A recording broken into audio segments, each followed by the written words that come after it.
The plot for almost every story ever told follows the same narrative arc. It's a very basic formula and it consists of just three phases. The first phase is normality, and that's where everything's fine, people are going about their everyday lives, and then there's a disruption of some sort. There's an event or a drama where normality gets turned upside down. And then there's the new normal. That's where things have settled down and they might not go back to exactly how they were, but as a new normality established. The technical terms for these phases are the equilibrium, the disequilibrium, and the new equilibrium. Now, you don't need to know these terms for the exam, but it does sometimes help students remember the formula for the narrative arc when they know the proper terms. And that's it. That's the magic formula to create a story. If you think about any of your favourite films or books, they'll always follow this three-phase formula. You might say, hang on a minute, this narrative arc is just the beginning, middle, and end of a story. And sometimes you'll be right. But often stories will start in the middle, at the point of disequilibrium, and that's where we're thrown into the story during the crisis or straight afterwards. So we might get introduced to a character stranded on an island, for instance, and we'll have no idea why they're there. Or a plane has crashed in the jungle and we won't know what's happened. But we'll usually be given a flashback to before the event, so that way we know what the character's equilibrium looked like and the events that led up to the disruption.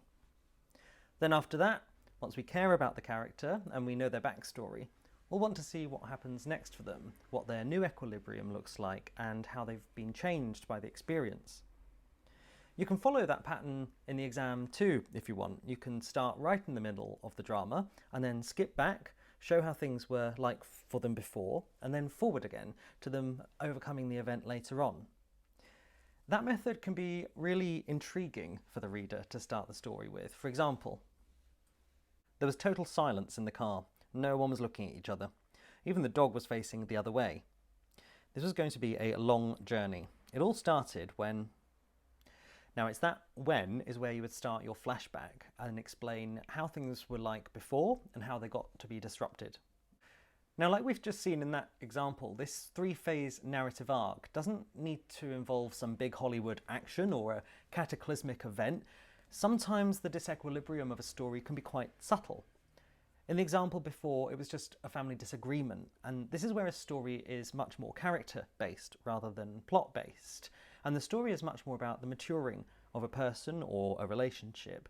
And so the change that takes place is a much more emotional or psychological one, rather than any big external event. And that's particularly true for a coming-of-age or a romance story. You can also transform your setting to follow the narrative arc.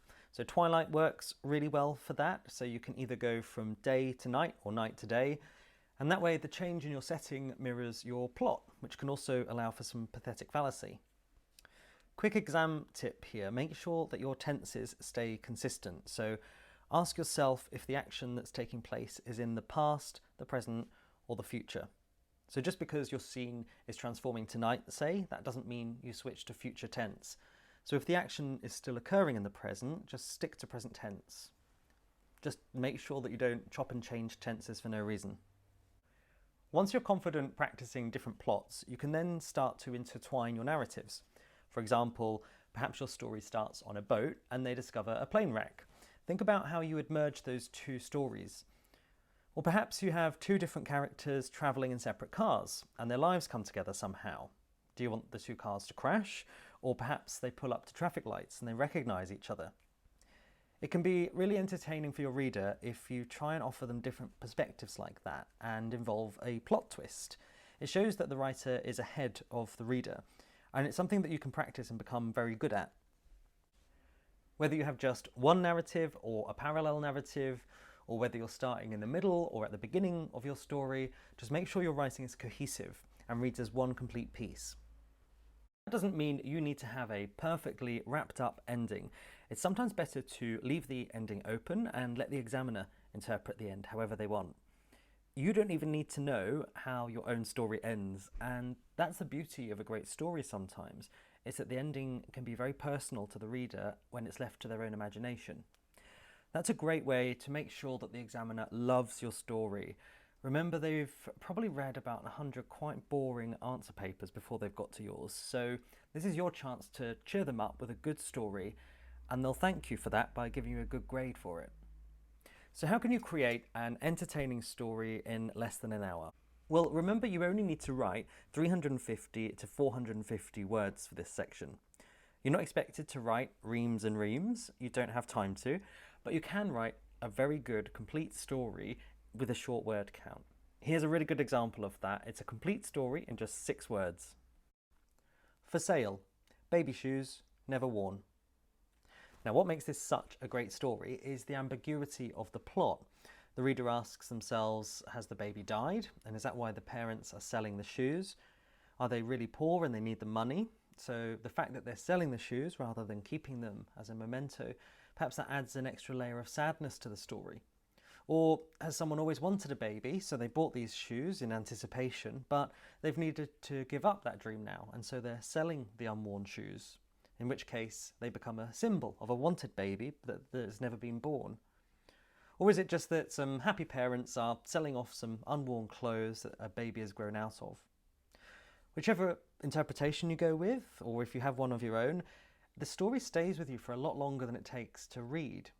And it also follows our basic narrative structure. We imagine a flashback to when the shoes were originally bought, perhaps by some very excited parents. And then there's been a disequilibrium. Either the baby's died or it's outgrown them. And now there's a new equilibrium. Either we've got some grieving parents who are now moving on with their lives, or we have some happy parents who have a nice, tidy nursery. Now let's look at a couple of other very short stories, this time taken from Twitter, so they're both under 140 characters. As Tessa picked through the rubble, she found a picture of the house, drawn by her childhood self. It had survived the blast. Again, we're introduced to a character and a clear 3-phase narrative arc. We have Tessa, this carefree child, drawing a picture, and then a bomb goes off and destroys her house. And then we have the new equilibrium. We have Tessa as an adult going back through the rubble. We get these contrasting emotions that leave us with this strong sense of poignancy, of nostalgia, of sadness, and then relief, both at her finding the picture, but also just because she's alive. So the writing takes us through this narrative arc by making us feel the same emotions as Tessa's felt throughout the narrative. And it's that gives us its sense of completion. This next one is by the writer Ian Rankin. I opened the door to our flat and you were standing there, cleaver raised. Somehow you'd found out about the photos. My jaw hit the floor. Again, we have this very clear image of these characters. I presume it to be a man coming home to his wife. She's furious at finding some incriminating photos, and now she's waiting for him, holding this huge meat cleaver. We're also intrigued by this quite ambiguous ending too. So we ask whether his jaw hits the floor figuratively, as in he's so shocked that he's open-mouthed, or is it literal? Does his jaw literally hit the floor because she's smacked him one over the head with a cleaver? So we get this quite dark but comic open ending, and we've got our clear 3-phase narrative arc again, because we have normal life of him coming home through the door, assuming all is normal, but then that's disrupted by her finding the photos. And then we get a new equilibrium for the two characters, which is either that the secret's out in the open and they have to deal with that, or their new equilibrium is him being dead and her being in prison. And that's left for the reader to decide. In summary then, to create an interesting and cohesive plot, remember the 3-phase narrative arc. Normality, disruption, then new normal, which is our equilibrium, disequilibrium, new equilibrium. Start in the middle, just after or during the disruption, then flash back in time to put the disruption into context. Offer different perspectives by intertwining narratives. Make sure the examiner loves your story and is entertained by it. And lastly, keep the ending mysterious and leave it open for the examiner to interpret.